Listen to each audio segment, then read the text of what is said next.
Most leaders walk into high-stakes meetings thinking about what they want to say. The ones who close the context gap walk in thinking about something different. What does this room reward?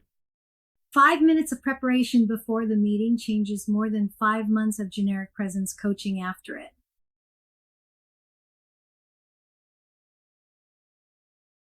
Content preparation is about what you say. Context preparation is about how the room will receive it. Most leaders overinvest in the first and ignore the second entirely. They rehearse the message, but never ask whether this particular audience values the way they are delivering it.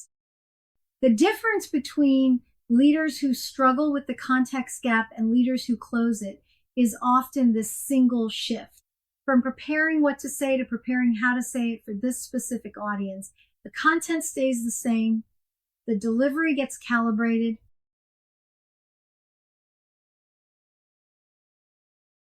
Exercise 9 is a 5-minute cultural assessment before every high-stakes meeting.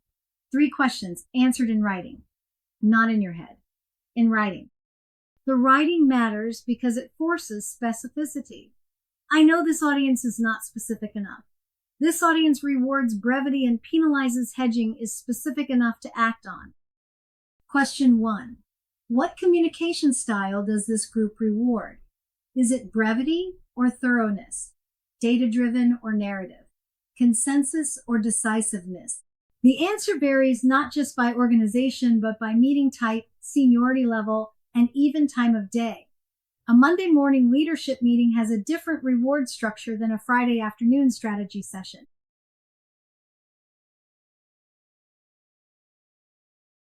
Question 2. Who has presence here and what do they do? Not who is the most senior. Who commands attention when they speak? What do they actually do? Do they speak first or last? Use data or story? Challenge directly or ask questions? This is behavioral observation, not imitation. You are not copying their style. You are reading what this room responds to. The behaviors that earn attention in this room are data points about the room's definition of executive presence. They tell you what gets rewarded in this specific context.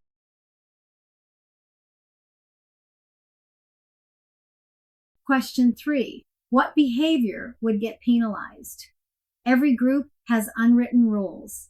In some rooms, showing uncertainty is penalized. In others, showing excessive certainty is penalized. In some cultures, asking too many questions signals weakness. In others, not asking questions signals arrogance. Knowing the penalty structure is as important as knowing the reward structure. The penalties are where context gap leaders get caught most often. They walk into a room displaying a behavior that worked in their previous environment and discover it triggers a completely different response here.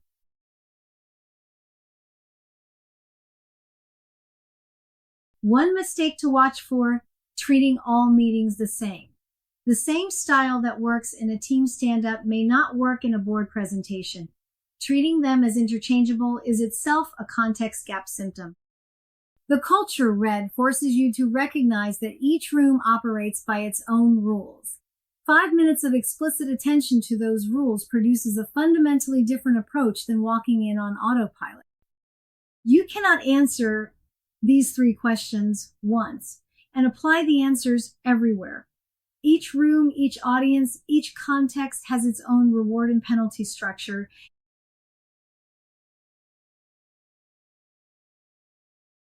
The point is not performing a different personality. It is adjusting delivery variables within your authentic range. Pace, directness, level of detail, question to statement ratio. Style switching within authentic range is not performing. It is the same calibration that every effective communicator does. The difference is making it conscious and deliberate rather than unconscious and inconsistent. Confusing style switching with inauthenticity is a common trap. Adjusting how you deliver a message is not faking who you are. It is respecting the context you are operating in. You already do this in your personal life. You speak differently to your partner than to your board. The question is whether that calibration is intentional in your professional life.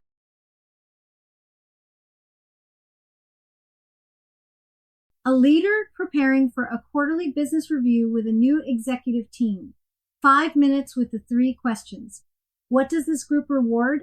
Brevity and data, not narratives. Who commands attention? The COO who states positions in 2 sentences and waits. What gets penalized?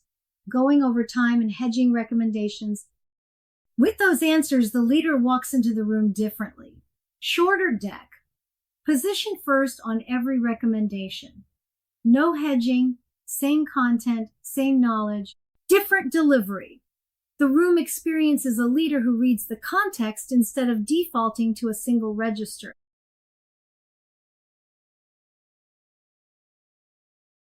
Three high-stakes meetings, 3 written culture reads, in writing, not in your head. Writing creates accountability and precision that mental rehearsal does not. Pattern recognition improves with each one. The first culture read feels effortful because you are building a new muscle. By the second, you notice things you missed the first time. By the third meeting, you start to see the cultural template without needing to write it down.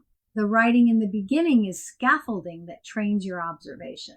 By the end, the observation becomes automatic, and the 5 minutes feel like a natural part of your preparation.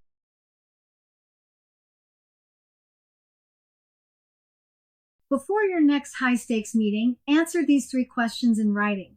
What communication style does this group reward? Who has presence here and what do they do?